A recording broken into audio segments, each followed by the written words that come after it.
যুগে শেষ জামানায় আমার একজন মহামানব আমি প্রেরণ করব, যে সকল নবীদের সর্দার হবে, রসুলের সর্দার হবে, সকল উম্মতের সর্দার হবে, জিনের নবী হবে, মানুষের নবী হবে, পশুর নবী হবে, পাখির নবী হবে, গাছেরও নবী হবে।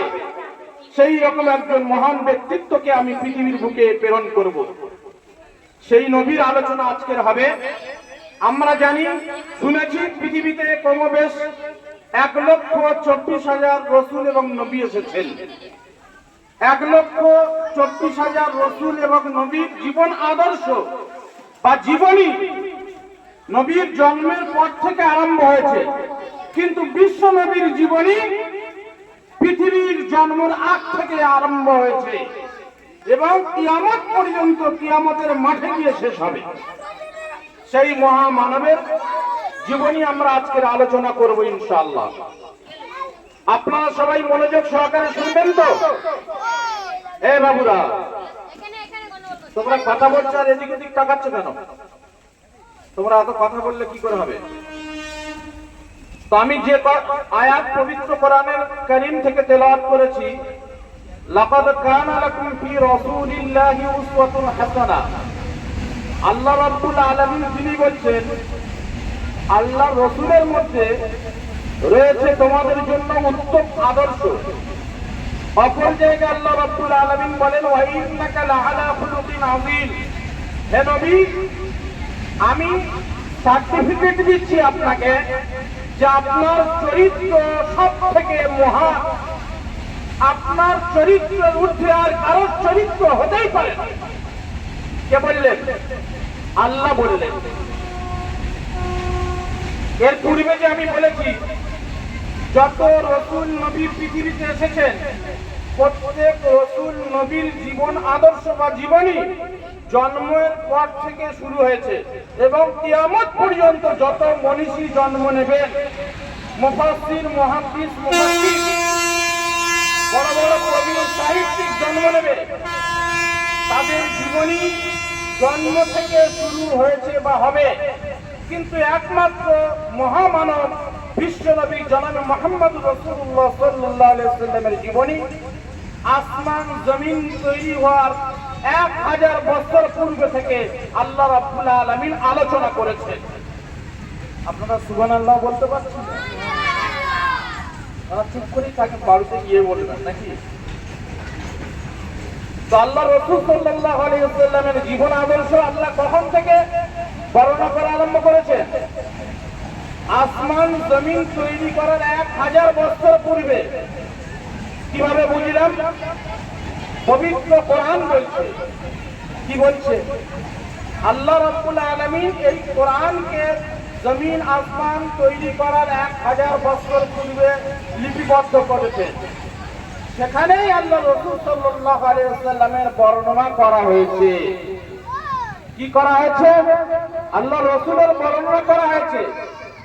পৃথিবীতে যত রসুল নবী আল্লাহ রাব্বুল আলামিন প্রেরণ করেছেন, প্রত্যেক রসুল নবী জন্মের সময় তাদের শরীরে অপবিত্র লেগে বার হয়েছে, কিন্তু একমাত্র নবী যিনি জন্মের পরে দেখা গেছে তার শরীরে বিন্দু মাত্র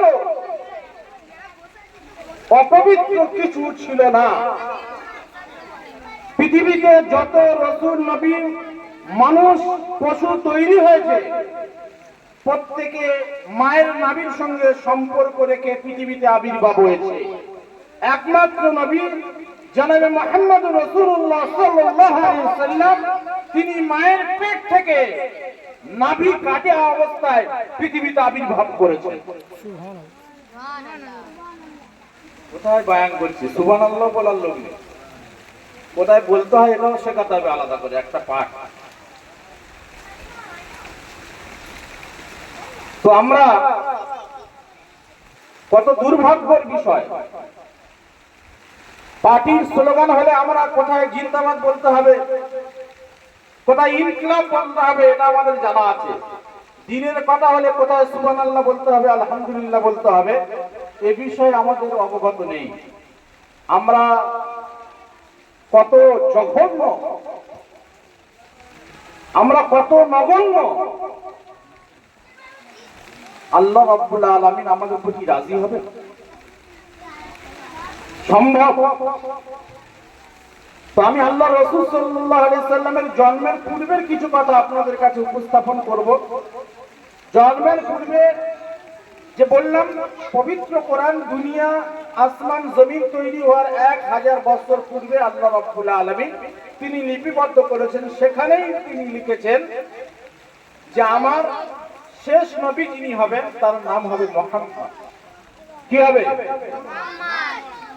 আর আরেকটা নাম হবে আহমদ। পুরো কোরআন খুঁজলে যদি কেউ হাফেজ সাহেব থাকেন, আলেমরা থাকেন, আপনারা পুরো কোরআন পড়ে দেখবেন মাত্র 3 জায়গায় মুহাম্মদ বলে ব্যবহার হয়েছে আর এক জায়গায় আহমদ বলে আল্লাহ রাব্বুল আলামিন ব্যবহার করেছে।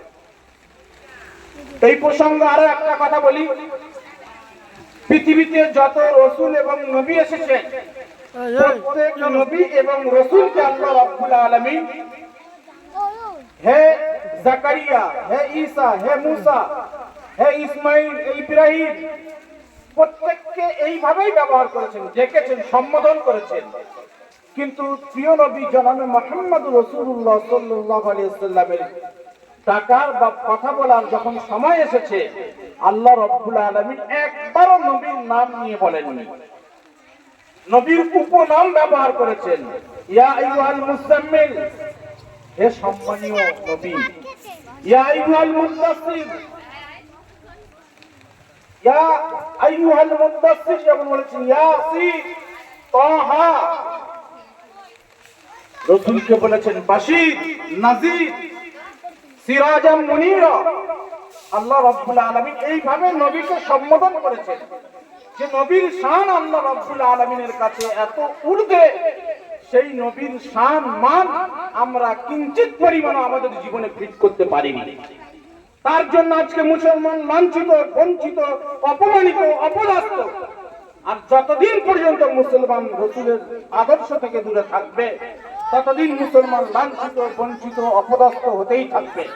পৃথিবীর কোন শক্তি নেই মুসলমানকে ঠেকাতে পারে, কেউ রুখতে পারবে না। তো আমি যে কথা বলছিলাম, আল্লাহ রাসূল সাল্লাল্লাহু আলাইহি ওয়াসাল্লাম পৃথিবীতে আসবেন, নাম তার আহমদ হবে, মুহাম্মদ হবে। তাহলে পূর্বে আপনাদেরকে বলি মুহাম্মদ আর আহমদ শব্দের অর্থ হলো, মুহাম্মদ মানে হলো যে প্রশংসিত, মানে পৃথিবীতে সবথেকে বেশি যার প্রশংসা হবে তার নাম হলো মুহাম্মদ। আর আহমদ শব্দের অর্থ হলো যিনি সবথেকে বেশি প্রশংসা করবেন কার? আল্লাহ। পৃথিবীতে অন্য কোন নবী, রাসূল, কোন উম্মত, মুফাসসির, মুহাদ্দিস, কোন ওলি, গওস, কুতুব, আফতার সেইভাবে আল্লাহর প্রশংসা করতে পারবে না কিয়ামত পর্যন্ত যেভাবে আল্লাহর রাসূল আল্লাহর প্রশংসা করবেন। বুঝতে পারছেন না? পারছেন?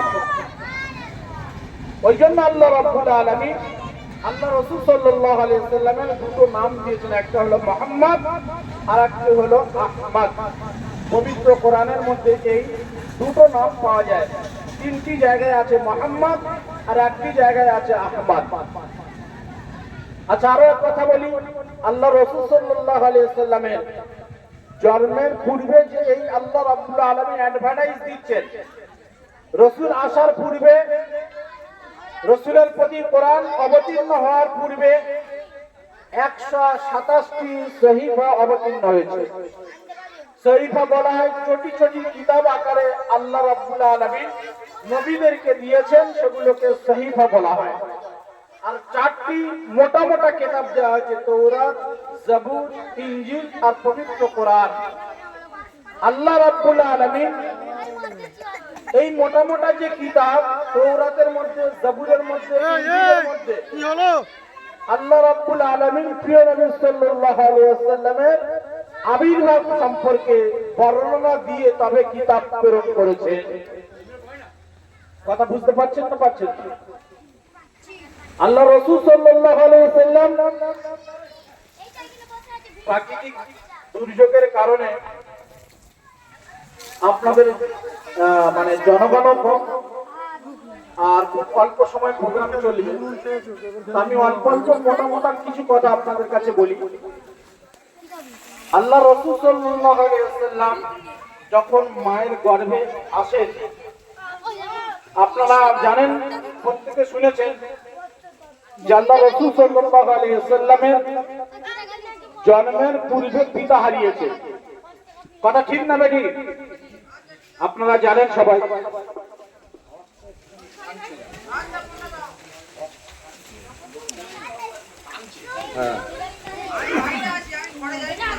তো আল্লাহ রাসূল সাল্লাল্লাহু আলাইহি ওয়াসাল্লামের ব্যাপারে ঐতিহাসিকগণ তারা লিখেছেন যে রাসূল যখন মায়ের গর্ভে এসেছেন, মা আম্না রাদিয়াল্লাহু তাআলা আনহা তিনি যখন রাস্তা দিয়ে হাঁটতেন, গাছ তার ডালপালাকে মেলে দিয়ে আল্লাহ রাসূল সাল্লাল্লাহু আলাইহি ওয়াসাল্লামের সম্মানার্থে ছায়া করে রাখতেন। কথা বুঝতে পারছেন না? পারছেন না? আরো বলা হয়েছে যে মা আম্না যখন পানি আনার জন্য কুয়াতে যেতেন, আমাদের মতো এই টিউবওয়েলও ছিল না, টাইম কলও ছিল না, কুয়া থেকে পানি তোলা হতো, সেই পানি খাবার জন্য ব্যবহার করা হতো, রান্নার জন্য, গোসলের জন্য, সমস্ত কাজের জন্য। তো মা আম্না যখন পানি আনতে যেতেন, আল্লাহ রাব্বুল আলামিনের কুদরত দেখুন, শুনে হয়রান হয়ে যাবে। কুয়ার পানি সাধারণত দেখা যায় 10 ফুট, 15 ফুট, 20 ফুট নিচে থাকে, সেই পানি একেবারে মুখোমুখি হয়ে যেত। যখন মা আম্মা পানি নিয়ে আবার চলে আসতে, ওই পানি আবার যথারীতি যেখানে থাকার সেইখানেই চলে যেত। রাসূল এখন দুনিয়ায় আসেননি, কোথায় রয়েছে? মায়ের গর্ভে রয়েছে। তখন এই পরিস্থিতি। আল্লাহ রাব্বুল আলামিন তার যে প্রিয় বান্দা, তার যে মাহবুব, তার যে হাবিবকে পৃথিবীতে প্রেরণ করবেন, তার পূর্বের নমুনা আল্লাহ রাব্বুল আলামিন পরিস্ফুটিত করছেন আস্তে আস্তে। আল্লাহ রাসূল সাল্লাল্লাহু আলাইহি ওয়াসাল্লাম যখন মায়ের গর্ভে ছিলেন,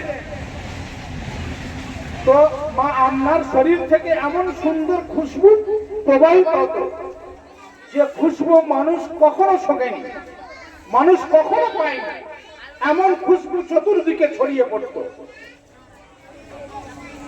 শুধু তাই নয়, ঐতিহাসিকগণ লিখছেন যে মা আম্মা যে থুতু ফেলত, সেই থুতু থেকে সুগন্ধি বার হতো। রাসূল পৃথিবীতে আসেনি, তার পূর্ব থেকে রাসূলের জীবন নিয়ে কি হচ্ছে? আলোচনা হচ্ছে, চর্চা হচ্ছে। রাসূল পৃথিবীতে আসলেন, রাসূল পাক সাল্লাল্লাহু আলাইহি ওয়াসাল্লাম পৃথিবীতে ভূমিষ্ঠ হলেন। ঐতিহাসিকগণ লিখছেন যে রাতে আল্লাহ রাসূল সাল্লাল্লাহু আলাইহি ওয়াসাল্লাম পৃথিবীতে আবির্ভাব হয়েছেন, সেই রাতে মা আম্মা রাদিয়াল্লাহু তাআলা আনহার বাড়িতে লণ্ঠন জ্বালাবার মতো কেরোসিনও ছিল না। কি বুঝলেন? লণ্ঠন জ্বালাবার মতো কেরোসিনও ছিল না, এমন দুর্ভিক্ষ বাড়িতে। সেই অবস্থাতে আল্লাহ রাসূল আসছেন। মা আম্মা বলছেন, যখনই রাসূল ভূমিষ্ঠ হলো, সেই ঘর এমন আলোয় আলোকিত হয়ে গেল, সে আলো পূর্ব থেকে পশ্চিম, উত্তর থেকে দক্ষিণ, চতুর্দিকে ছড়িয়ে গেল, এবং জমিন থেকে নিয়ে আসমান পর্যন্ত এই আলোর ফোয়ারা চলে গেল। নবী সাল্লাল্লাহু আলাইহি ওয়াসাল্লাম পৃথিবীতে সবাই মাত্র এসেছেন, আল্লাহ রাব্বুল আলামিন এইরকম অলৌকিক ঘটনা ঘটাচ্ছেন। ঐতিহাসিকগণ আরো লিখেছেন, ভাই তোমরা এত কথা বলছো কেন? চুপ করো।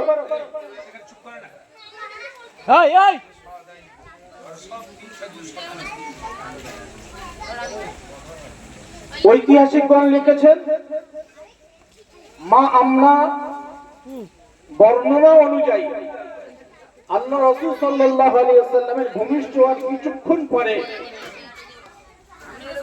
পুরো ঘরটা মেঘাচ্ছন্ন হয়ে যায়। এই মেঘের মাধ্যম দিয়ে তিনি দেখতে পাচ্ছেন জনাবে মুহাম্মদ রাসূলুল্লাহ সাল্লাল্লাহু আলাইহি সাল্লামকে কেউ কোলে করে নিয়ে রেখেছে এবং ওই মেঘের মধ্যে দিয়ে আওয়াজ আসছে যে এই বাচ্চাটাকে পৃথিবীর এক প্রান্ত থেকে নিয়ে অপর প্রান্ত পর্যন্ত ভ্রমণ করা, যাতে করে পৃথিবীর সকল মানব দানব পশু পাখি গাছপালা কীট পতঙ্গ সবাই জেনে যায় যে মুহাম্মদ রাসূলুল্লাহ সাল্লাল্লাহু আলাইহি ওয়াসাল্লাম পৃথিবীর জমিনে আবির্ভাব ঘটেছে।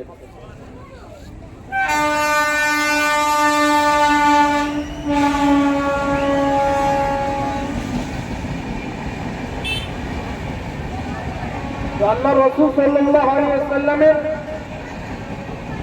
জীবনী যদি কিয়ামত পর্যন্ত বলা যায় শেষ করা যাবে না। পৃথিবীতে এমন কোন শিক্ষাবিদ কিয়ামত পর্যন্ত তৈরি হবে না যে আল্লাহ রাসূল সাল্লাল্লাহু আলাইহি ওয়াসাল্লামের জীবন আদর্শ পরিপূর্ণভাবে বর্ণনা করতে পারবে। রাসূল পাক সাল্লাল্লাহু আলাইহি ওয়াসাল্লামের জীবন আদর্শ এক মহাসমুদ্রের নয়, যত বর্ণনা করা হবে ততই কম, যত বর্ণনা করা হবে ততই কম। আল্লাহ রাসূল সাল্লাল্লাহু আলাইহি ওয়াসাল্লামের জীবন আদর্শ যদি পরিপূর্ণ কেউ বর্ণনা করতে পারেন তিনি হলেন একজন মহান আল্লাহ। তিনি বলেছেন, তিনি উপাধি দিয়েছেন ওয়া ইন্নাকা লাআলা খুলুকিন আযীম, হে নবী আপনার চরিত্র অতি মহান, আমি স্বীকৃতি দিচ্ছি। আর কি বলেছেন, ওয়া রাফা'না লাকা যিকরাক, আর আপনার বর্ণনা আমি এত ঊর্ধ্বে পৌঁছে দেব আপনিও কল্পনা করতে পারবেন। আল্লাহ রাসূল সাল্লাল্লাহু আলাইহি ওয়াসাল্লামের বর্ণনা আল্লাহ রাব্বুল আলামিন সুউচ্চে স্থাপিত করেছেন। মানুষের হৃদয়ে আল্লাহ রাসূল সাল্লাল্লাহু আলাইহি ওয়াসাল্লামের ভালোবাসা যতক্ষণ পর্যন্ত পরিপূর্ণ না আসবে ততক্ষণ পর্যন্ত একজন মুসলমান কখনো পাক্কা মুমিন হতে পারে না। রাসূল পাক সাল্লাল্লাহু আলাইহি ওয়াসাল্লাম সম্পর্কে হাদিস পাকের মধ্যে আল্লাহ রাসূল নিজেই বলছেন, লা ইউমিনু আহাদুকুম হাত্তা আকুনা হাব্বা ইলাইহি মিন ওয়ালিদিহি ওয়া ওয়ালাদিহি ওয়ান নাসি আজমাইন। বলছে তোমরা অতক্ষণ পর্যন্ত পরিপূর্ণ মুমিন হতেই পারো না যতক্ষণ পর্যন্ত তোমাদের সন্তান সন্ততি পিতা মাতা এবং পৃথিবীর সমস্ত মানুষের থেকে সমস্ত জিনিসের থেকে সমস্ত আসবাবের থেকে আমার প্রতি ভালোবাসা বেশি না হবে ততক্ষণ পর্যন্ত তোমরা মুমিন হতে পারো না। আমরা নিজেরাই নিজের বুকে হাত দিয়ে যদি চিন্তা করি আমরা নিজেরাই বুঝতে পারবো যে আমরা পাক্কা সচ্চা মুমিন না শুধু নামধারী মুসলমান। কাউকে বলার প্রয়োজন নেই, এর জন্য ফতোয়া নেওয়ার প্রয়োজন নেই। রাসূল পাক সাল্লাল্লাহু আলাইহি ওয়াসাল্লাম 6 বছর বয়সে পৌঁছালেন। অনেক কথা রয়েছে যে মাঝখানে হালিমা সাদিয়া আসবেন, আল্লাহ রাসূল সাল্লাল্লাহু আলাইহি ওয়াসাল্লামকে তারা একটা দলবদ্ধভাবে মক্কা নগরীতে এসেছেন যে এখানে যে সমস্ত বাচ্চা আছে তাদেরকে নিয়ে যাব এবং তাদেরকে দুধ পান করাবার পারিশ্রমিক হিসাবে আমরা কিছু অর্থ পাবো, কিছু খাদ্যশস্য পাবো। এই উদ্দেশ্য নিয়ে হালিমা সাদিয়া এবং তার কিছু বন্ধু বান্ধব একসঙ্গে বেরিয়েছে। বন্ধু বান্ধব যারা একসঙ্গে বেরিয়েছিল তাদের মধ্যে হালিমা সাদিয়া যে গাধার উপরে চড়ে এসেছে সেই গাধাটাই এত জীর্ণ এত দুর্বল ছিল যে হালিমার সমস্ত বন্ধু তারা আগিয়ে চলে গেছে, মক্কায় পৌঁছে গেছে, কিন্তু হালিমা আর পৌঁছাতে পারেনি। পৌঁছাতে দেখছে যে সবাই বাচ্চা নিয়ে ফিরে আসছে আর হালিমার এন্ট্রি সেই সময় মক্কার মধ্যে হচ্ছে। তো হালিমা প্রথমত নবী সাল্লাল্লাহু আলাইহি সাল্লামের বাড়িতে যায়, খবর পায় যে এখানে একটা বাচ্চা হয়েছে, এতিম বাচ্চা, বাপ নেই। হালিমা সাদিয়া ভাবলেন যে বাপ নেই, আমি দুধ পান করাবো, পারিশ্রমিক হিসাবে আমি সেরকম কিছু বড় ধরনের কোনো উপহার পাবো না। চলে গেলেন। পুরো মক্কা ঘুরে যখন কোনো বাচ্চা আর পেল না, তখন হালিমা সাদিয়া তার স্বামীকে বলছে, হে আমার স্বামী, আমার মনে হয় যে আমরা খালি হাতে ফিরে না গিয়ে ওই এতিম বাচ্চাটাকে কমসে কম নিয়ে যাই, হয়তো আল্লাহ এতে বরকত দান করবে। তো হালিমা সাদিয়ার কথা অনুযায়ী স্বামীও বললেন, ঠিক আছে চলো তাই করা যাক। তো হালিমা সাদিয়া তো জাহানের বাদশাকে নিয়ে যখন ওই গাধার উপরে চড়েছে, ওই গাধার মধ্যে আল্লাহ রাব্বুল আলামিন এত শক্তি দিয়েছে যে হালিমার যে সমস্ত বন্ধুরা মক্কা থেকে হালিমার বহু পূর্বেই যারা বেরিয়ে চলে গেছে, এই গাধার মধ্যে এত শক্তি জেগে গেছে যে এই গাধা এত দ্রুত ছুটতে আরম্ভ করেছে বা চলতে আরম্ভ করেছে। হালিমা হাফ রাস্তা যাওয়ার পরে দেখছি তার সাহেলিয়া অর্থাৎ তার বান্ধবীদেরকে পিছনে ফেলে হালিমা আগিয়ে চলে গেছে। হালিমা যে গাধার পিঠে গেছে, সঙ্গে কিন্তু একটা উটও ছিল। হালিমা সাদিয়া বলছে যে এত দুর্ভিক্ষ ছিল সে সময়, খাওয়ার মতো কিছু ছিল না, দিনের পর দিন আমরা অনাহারে কাটিয়ে দিতাম।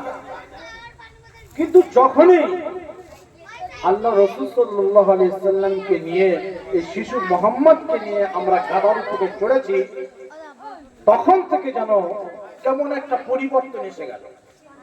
গাধা, জীর্ণ গাধা, একেবারে চলতে পারে না এরকম অবস্থা, সেই গাধার মধ্যে শক্তি ফিরে আসলো। যে উট সঙ্গে ছিল তার ওলান পুরো শুকিয়ে গিয়েছিল। ওলান বোঝেন? ওলান মানে হলো বাঁট। এই বাঁট পুরো শুকিয়ে গিয়েছিল, দুধ ছিলই না তাতে।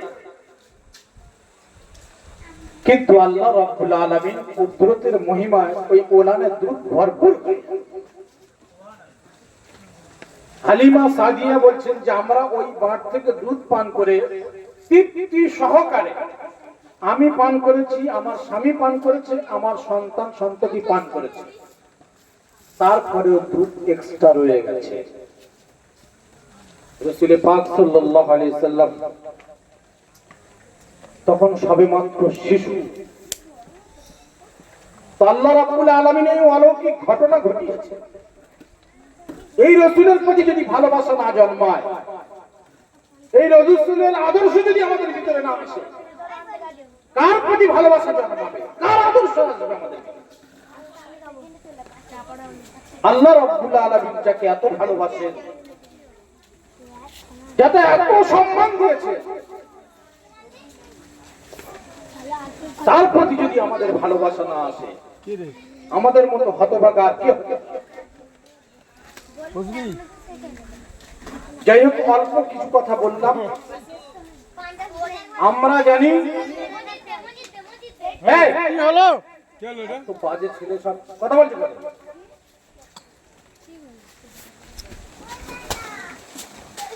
আল্লাহ রাসূল সাল্লাল্লাহু আলাইহি ওয়াসাল্লাম সহ যে চারটি মোটা মোটা কিতাব, তাওরাত, জাবুর, ইনজিল আর পবিত্র কোরআন আল্লাহ রাব্বুল আলামিন অবতীর্ণ করেছেন। তাওরাত অবতীর্ণ করা হয়েছে মুসা আলাইহিস সালাতু ওয়াস সালামকে আল্লাহ রাব্বুল আলামিন হুকুম দিয়েছেন যে আপনি পাহাড়ে আসুন, আপনাকে তাওরাত দেওয়া হবে। আবার মুসা আলাইহিস সালাতু ওয়াস সালাম এই ওহী পাওয়ার পরে দ্রুত গতিতে যাচ্ছেন। দ্রুত গতিতে পৌঁছাবার কারণে আল্লাহ রাব্বুল আলামিন আবার বলছেন, আরে এত জলদি কেন এসেছেন? ডাঁট ডপট করছে। তো তাওরাত আল্লাহ রাব্বুল আলামিন মুসা আলাইহিস সালাতু ওয়াস সালামকে ডেকে দিয়েছেন। জাবুরের ব্যাপারে হযরতে দাউদ আলাইহিস সালাতু ওয়াস সালামকে আল্লাহ রাব্বুল আলামিন বললেন 40 দিন যাবত আপনাকে ইবাদতখানার মধ্যে বন্দী থাকতে হবে। ইবাদতখানায় থাকবেন, ওখানে আপনাকে জবুর দেওয়া হবে। ইনজিল দেওয়ার সময় আল্লাহ রাব্বুল আলামিন ঈসা আলাইহিস সালামকে বললেন যে আপনাকে ইনজিল দেওয়া হবে, আপনি বাড়ি থেকে বা ইবাদতখানা থেকে বাইরে বার হবেন। আর প্রিয় নবী সাল্লাল্লাহু আলাইহি ওয়াসাল্লামের উপরে পবিত্র কোরআন অবতীর্ণ হয়েছে। শুনবেন, আল্লাহ রাসূল সাল্লাল্লাহু আলাইহি ওয়াসাল্লাম হীরা গুহায় ছিলেন, কোরআন হীরা গুহায় অবতীর্ণ হয়েছে। রাসূল মক্কায়, কোরআন মক্কায়, রাসূল মদিনায়, কোরআন মদিনায় অবতীর্ণ হয়েছে। রাসূল যুদ্ধের ময়দানে, কোরআন যুদ্ধের ময়দানে অবতীর্ণ হয়েছে। রাসূল রাস্তার মাঝে, কোরআন রাস্তার মাঝখানে অবতীর্ণ হয়েছে। রাসূল সমস্যায় পড়ে মাথা উঁচু করেছেন, কোরআন ওই হিসাবে অবতীর্ণ করা হয়েছে। মর্যাদার ব্যাপারটা বুঝতে পারছেন না পারছেন? তো আল্লাহ রাব্বুল আলামিন প্রিয় নবী সাল্লাল্লাহু আলাইহি ওয়াসাল্লামকে মেরাজের জন্য যখন ডাকলেন, পাশাপাশি বসে কথা হচ্ছে, এর মাঝখানে একটা দুর্বল হাদিসের কথা বলি আপনাকে। দলিল হিসাবে পেশ করা না গেলেও রাসূলের শান হিসাবে বর্ণনা করা যেতে পারে। আল্লাহ রাসূল সাল্লাল্লাহু আলাইহি ওয়াসাল্লাম যখন মেরাজে সফর করছিলেন, বাইতুল মাকদিসে নবীদের ইমামতি করার পরে ওখান থেকে যে আরোহণ হয়েছেন, প্রথম আসমান, দ্বিতীয় আসমান, চতুর্থ আসমান, পঞ্চম আসমান, ষষ্ঠম আসমান, সপ্তম আসমান,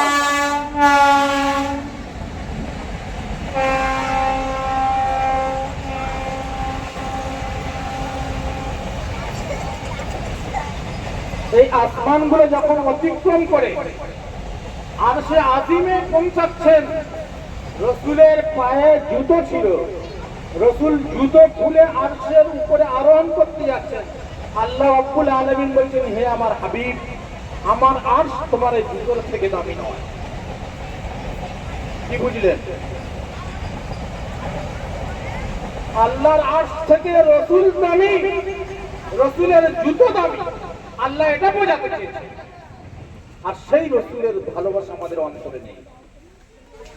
রাসূলের মুআজিজা, অসংখ্য মুআজিজা রয়েছে। তার মধ্যে আমি দু একটা কথা আপনাদের কাছে উপস্থাপন করব। কটা কথা?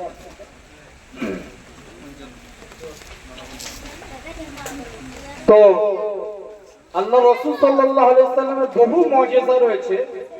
সেই মুআজিজার মধ্য দিয়ে আমি কয়েকটি কথা আপনাদের কাছে উপস্থাপন করব। এক সময় আবু জেহেল হাতে কিছু কাপড় নিয়ে বলছে, মুহাম্মদ, তুমি যদি বলতে পারো এই মুঠোর ভিতরে কি আছে, তাহলে আমি ভাববো যে তুমি নবী, বা মেনে নেবো যে তুমি নবী। আল্লাহ রাসূল সাল্লাল্লাহু আলাইহি ওয়াসাল্লাম বলছেন, আমি বলবো না আপনার হাতের ভিতরে যা আছে সে বলবে? কথা বুঝতে পারছেন না পারছেন? আর রাসূল বলছেন, আমি বলবো না আপনার হাতের ভিতরে যে আছে সে বলবে?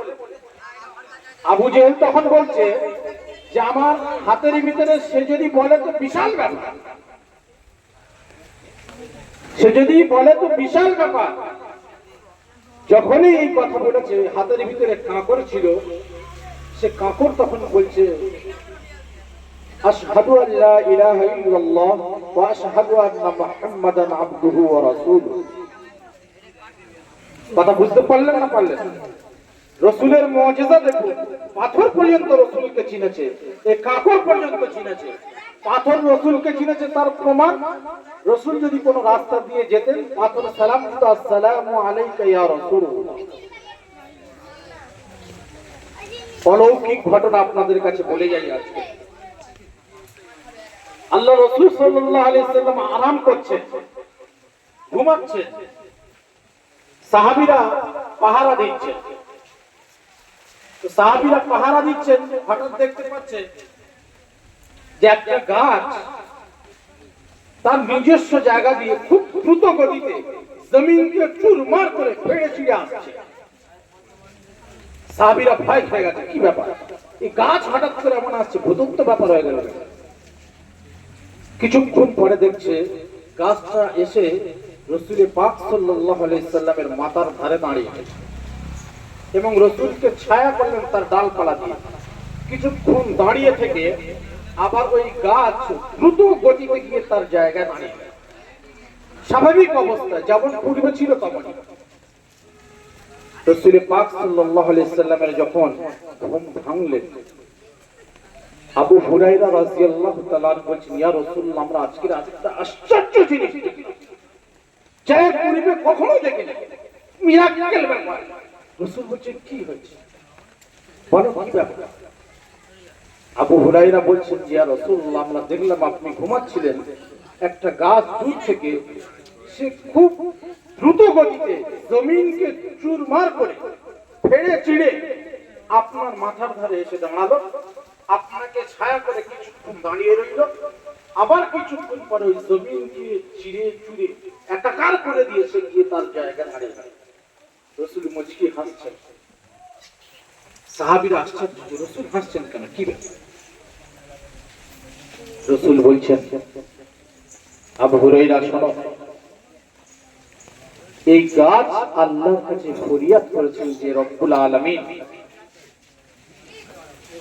আপনার হাবিব এত কাছ থেকে চলে যাবে আর আমি দিদার করতে পারবো না, আপনি দয়া করে আমার দিদারের তৌফিকটা দান করুন।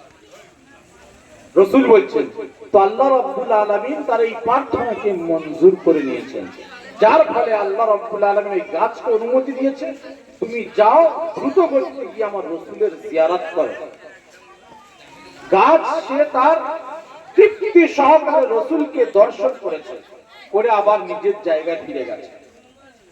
রসুলকে দর্শন করার ব্যাপারে তাহলে বলতে হয় রসুলকে দেখতে কেমন ছিল। এ ভাই, তোমরা বসবে নাকি? তোমাদের জন্য মিষ্টি দিয়ে বাড়ি পাঠিয়ে দেবে।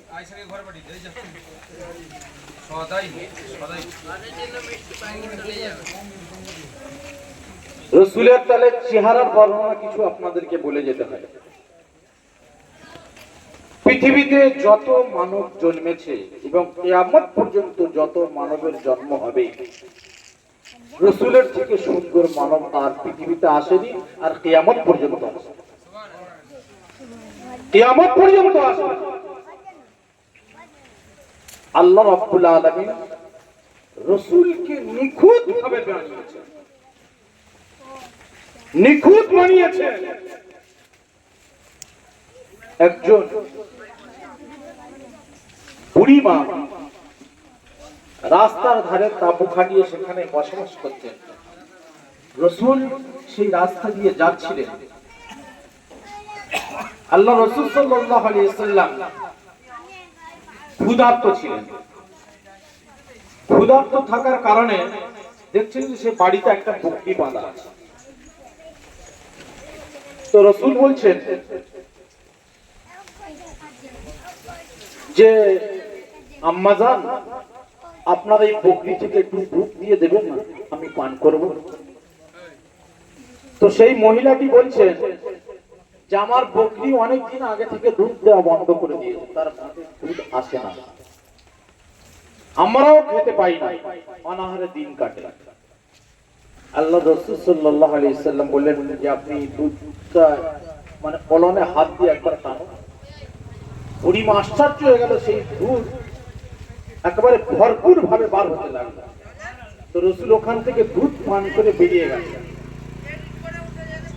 ওনার স্বামী বাড়িতে এসছে।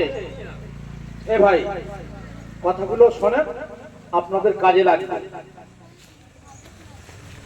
তো তার স্বামী বাড়িতে এসেছে। মহিলাটি বলছে যে, এই পাত্রে দুধ আছে, আপনি একটু পান করে নেন। তখন স্বামী জিজ্ঞাসা করছে, আরে দুধ কোথায় পেলে? বলে, আমাদের বকরির দুধ। মানে বকরি তো দুধ কয়েকদিন যাবত হয়ে গেছে, দুধ দেয় না, দুধ কিভাবে আসে? বলে, তাহলে শোনার একটা করুণ কাহিনী তোমাকে শোনায়। বয়ান করছে যে একজন মহামানব এসেছিল, দেখতে অপূর্ব, মানে পৃথিবীতে এর পূর্বে আমি এমন সুন্দর রূপ আর কারণ দেখিনি। এত সুন্দর দেখতে। বলছি, রসুলের চেহারা যদি কেউ দেখতো তো সে দেখতেই রয়ে যায়। বুড়িমার সেই কথার মধ্যে দুটো শব্দ আপনাদের কাছে বলবো, যে অসীমুন অসীমুন। অসীমুন অসীমুন মানে হলো, অসীমুন মানে হলো যদি কেউ একবার দেখে তো দ্বিতীয়বার যদি আবার দেখে তো প্রথমবারের থেকে আবার ভালো লাগবে, আবার তৃতীয়বার দেখে তার থেকে আরো ভালো লাগবে, চতুর্থবার দেখে তার থেকে আরো ভালো লাগবে। এটা হলো অসীমুন। অসীমুন বলছে যত সময় যাবে, যত সময় গড়িয়েছে তার সৌন্দর্য আরো বৃদ্ধি পেয়েছে বা বৃদ্ধি পাচ্ছে। এইরকম ভাবে বুড়িমা বর্ণনা করছে যে তার মাথা থেকে নিয়ে পা পর্যন্ত একেবারে গোল গাল, চোখের ভুরুগুলো ছিল টানা টানা, চোখগুলো ছিল, চোখের মানিকগুলো ছিল একেবারে কালো কুচকুচে, চোখের মধ্যে এমন একটা রৌনক ছিল যে তার চোখের দিকে কেউ তাকিয়ে থাকতে পারবে না। তার সৌন্দর্যের বর্ণনা আমি যত করব ততই কম। রাসূল পাক সাল্লাল্লাহু আলাইহি ওয়াসাল্লাম আল্লাহ রাব্বুল আলামিন এমন সুন্দর গঠন দিয়ে পৃথিবীতে প্রেরণ করেছেন। আল্লাহ রাসূল সাল্লাল্লাহু আলাইহি ওয়াসাল্লামের যে মুজিজার কথা আপনাদের কাছে বলছিলাম, একজন গ্রাম্য লোক, মানে গ্রাম্য মানে বোঝেন তো আপনারা, এদেরকে দিহাদি লোক বলা হয়। তো এই একদিন রাস্তা দিয়ে যাচ্ছে, হাতে একটা গো সাপ আছে। গো সাপ জানেন তো ভাই আপনারা? এর হাতে একটা গো সাপ আছে, তাও আবার সে মরা। সে আল্লাহ রসুলকে দেখে বলছে যে আপনি নবী, আমি বিশ্বাস করব না অতক্ষণ পর্যন্ত, যতক্ষণ পর্যন্ত এই গো সাপ সাক্ষ্য না দেবে যে আপনি নবী, আমি ততক্ষণ বিশ্বাস করব না। বলছে যদি গো সাপ বলে তাহলে আমি নবী বলে আপনাকে মেনে নেব, বিশ্বাস করব। গো সাপ তার হাতে আছে, সে ভাবছে যে তো এমনিতেই কথা বলে না, গো সাপ কথা বলে? বলছে সেই এমনিতে তো কথাই বলে না, উপরন্ত মরা, এ কি করে বলবে যে আপনি নবী? এ মনে মনে এটা ভাবছে যে এটা কখনো সম্ভবই নয়, আর আমি নবী বলে কখনো মানবই না। বললো ঠিক আছে, এই গো সাপটা ছুড়ে দিল। আল্লাহ রাসূল সাল্লাল্লাহু আলাইহি ওয়াসাল্লাম যখন বললেন এই গো, সঙ্গে সঙ্গে সে তার উত্তরে মাথা নিচু করে বলছে লাব্বাইক ওয়া সাদাইক ইয়া যায়্যানা মা ওয়াফা ইয়াউমাল কিয়ামা ইয়া মুযায়্যানা মা ওয়াফা ইয়াউমাল কিয়ামা। কে বলছে এটা? গো সাপ বলছে। এটা কারোর বানানো কথা নয়, ঐতিহাসিক গণরা লিখেছে এবং রাসূলের হাদিস এটা। সঙ্গে সঙ্গে গো সাপ বলছে লাব্বাইক ওয়া সাদাইক, হে ইয়া রাসূলুল্লাহ আমি হাজির, উপস্থিত, বলুন। আল্লাহ রাসূল বলছেন, তারপর পরে গো সাপ সাথে সাথে এটাও বলছেন যে আপনি সেই মহাদিবসের সুসজ্জিত করনেওয়ালা মহান ব্যক্তি, অর্থাৎ কিয়ামতকে সুসজ্জিত বানানোওয়ালা মহান ব্যক্তি, বলুন। তো আল্লাহ রাসূল সাল্লাল্লাহু আলাইহি ওয়াসাল্লাম প্রশ্ন করলেন মান তা'বুদ, তুমি কার ইবাদত করো? ও সব তার উত্তরে বলছেন যে আমি সেই মহান আল্লাহর ইবাদত করি। কার? সেই মহান আল্লাহর ইবাদত করি।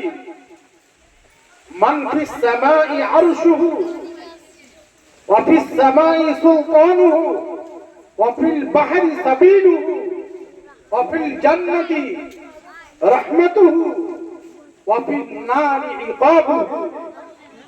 গোসাপ উত্তর দিচ্ছে যে আমি সেই মহান আল্লাহর ইবাদত করি যার আরশ আল্লাহ আরশের উপরে, যার বাদশাহী জমিনে, যার রাস্তা সমুদ্রের গভীর তলদেশে। আমি সেই আল্লাহর ইবাদত করি জান্নাতে যার রহমতে ভরপুর আর জাহান্নামে যার আযাবে ভরপুর। এই জিহাদি আশ্চর্য হতভম্ব হয়ে দাঁড়িয়ে। তারপরে রাসূল বলছেন মান আনা। ভাই কথাটা শুনবেন, খুব মূল্যবান কথা। বলছে মান আনা, অর্থাৎ আমি কে? গোসাবকে জিজ্ঞাসা করছে আমি কে? গোসাব উত্তর দিচ্ছে আনতা রাসূল রাব্বিল আলামিন ওয়া খাতামুন নাবিয়্যিন। আপনি আল্লাহ রাব্বুল আলামিনের প্রিয়তম রাসূল এবং শেষ নবী। গোসাব বলছে قد أفلح من صدق ومن خاب من كذب। সাথে সাথে গোসাব এটাও বলল যে আপনার সঙ্গ দিল, আপনাকে মেনে নিল, সে সফলতা অর্জন করলো। যে আপনার সঙ্গ দিল না, যে আপনার ছায়াতলে আশ্রয় নিল না, সে ধ্বংস হয়ে গেল। আমরা বুঝতে পারছি যে নবীর মর্যাদা, যে নবীর সম্মান আল্লাহ রাব্বুল আলামিন কত ঊর্ধ্বে বর্ণনা করেছেন। বুঝতে পারছি না পাচ্ছি ভাই। আজকের যে দিন, প্রিয় নবী সাল্লাল্লাহু আলাইহি ওয়াসাল্লাম দুনিয়াতে আবির্ভাব হয়েছিলেন সোমবার। এটার মধ্যে কিন্তু কারোর মতবিরোধ নেই। রাসূল পাক সাল্লাল্লাহু আলাইহি ওয়াসাল্লামের জন্ম তারিখ নিয়ে মতবিরোধ আছে, কিন্তু দিন নিয়ে মতবিরোধ নেই। জন্ম তারিখ কেউ বলেছেন 9, কেউ বলেছেন 8, কেউ বলেছেন 12, কেউ বলেছেন 10, কিন্তু দিন নিয়ে কোনো মতবিরোধ নেই। সবাই বলেছেন সোমবার। রাসূল জন্মেছেন সোমবার, রাসূল মৃত্যুবরণ করেছেন সোমবার, অর্থাৎ দুনিয়া থেকে পর্দা নিয়েছেন তিনি সোমবার। রাসূল নবুয়ত প্রাপ্ত হয়েছেন সেটাও সোমবার।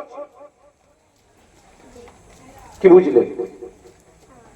রাসূলের শান যত বর্ণনা করব আপনাদের শুনতেই ভালো লাগবে, কিন্তু মানতেও অতটা ভালো লাগবে না। বুঝতে পারছেন? আপনারা বহু বয়ান, বক্তব্য, ওয়াজ, নসিহত জলসার মাধ্যমে, ইউটিউবের মাধ্যমে, ফেসবুকের মাধ্যমে, সোশ্যাল মিডিয়ার মাধ্যমে শুনেছেন, দেখেছেন। প্রত্যেকেই বলে যে রাসূলের আদর্শ জীবনে আপনি নিতে হবে, তবেই সফলতা আসবে, তা না হলে সফলতা কখনো আসতে পারে না। আর সফলতার আশা রাখাও বিনা। যে রাসূল সম্পর্কে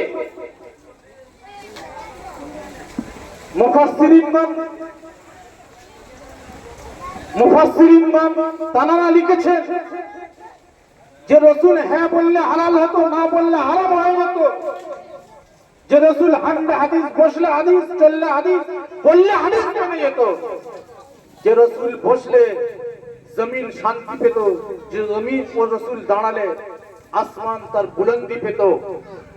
যে নবী কাঁদলে জাহান্নাম থরথর করে কাঁপতো, যে নবী হাসলে জান্নাত তার দরজাগুলো খুলে দিত।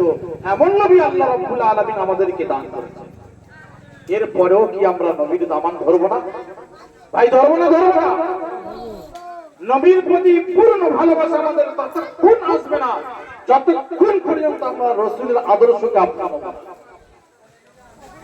আমরা এর বহু পূর্বে শুনেছি ইসলাম প্রচার প্রসার হয়েছে তলোয়ারের মাধ্যমে আর কোরআনের মাধ্যমে। এক হাতে তলোয়ার আর এক হাতে কোরআন।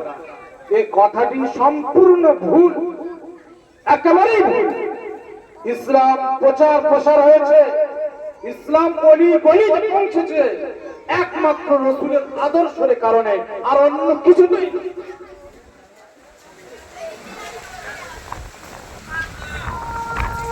ভাই পৃথিবীতে দুটো ভালোবাসা এমন আছে, একটা কখনো দেখানো যায় না।